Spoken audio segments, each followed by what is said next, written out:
Thunder Force really was renowned on the Genesis, although there was later a PlayStation 1 version, Thunder Force 5, and a PlayStation 2 version that was only released in Japan, Thunder Force 6. And the most beloved Thunder Force games are Thunder Force 3 and Thunder Force 4.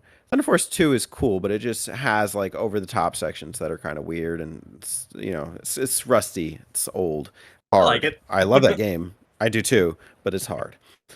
So we'll stick kind of with Thunder Force.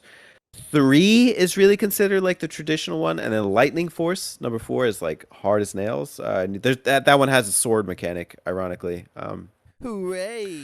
So Thunder Force 3 just plays really well. You get to choose your stages and uh, has a banging soundtrack, really like heavy rock guitar, Technosoft at its finest. Technosoft knocked the fucking ball out of the park with those game soundtracks. Yeah, Lightning Force is on a whole nother level. That one's just chef's kiss.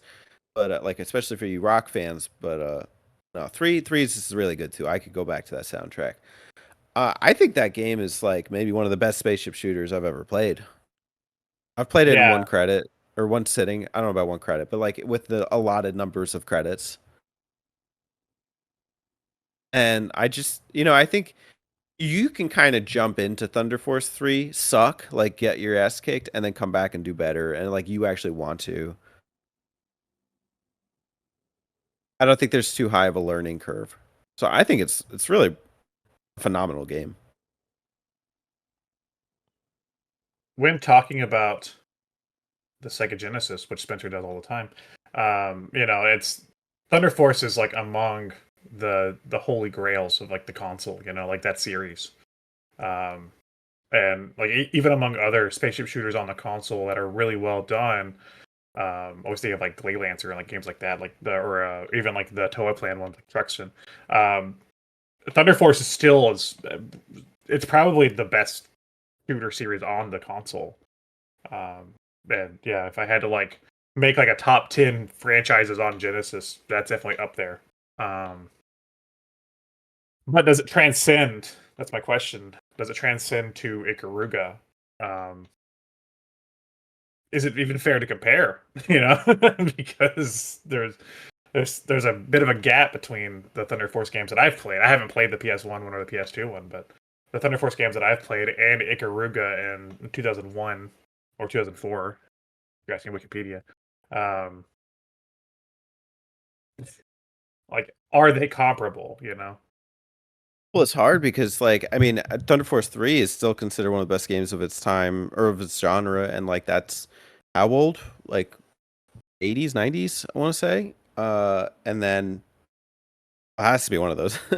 But Ikaruga is like also like 23 years old and also considered like a masterpiece still today. So like I think it's a fair comparison. It's just one is like a mastery of like what the standard genres come to be expected to be, and then Ikaruga is more about like how much can you benefit yourself over time. Actually, I think Ikaruga gets harder as you go, and like it's really hard to do those last few stages. So it's personal preference, and also if you're able to like play through it and the allotted number of credits, which I was able to do for Thunder Force, and I was not for Ikaruga. I still think the learning curve for Ikaruga is huge, and while like that could be great for people who are like really into the genre, Thunder Force 3 is probably a better spaceship shooter, in my personal view.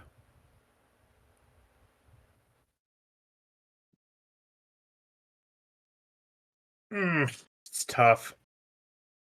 I would probably be more apt to play Ikaruga. I think Ikaruga Okay. has a unique system and flow, and Thunder Force, they're fantastic spaceship shooters, but I think Ikaruga almost transcends the genre. It's like it almost exits the spaceship shooter genre with how its gameplay mechanics work, to where it's almost not even a spaceship shooter sometimes. It's a puzzle game. So just on uniqueness alone, I'd probably stick with Ikaruga. Hmm. Okay. Yeah, the thing is, I've played a bunch of Ikaruga for the other episode that came out, and I just, I got to stage 4. No matter how many times I tried, and that's like kind of where I died. Whereas Thunder Force 3, I played it like a couple times. I got to the last stage, I died, and then I played it again, and I got through the game, and I felt like so accomplished.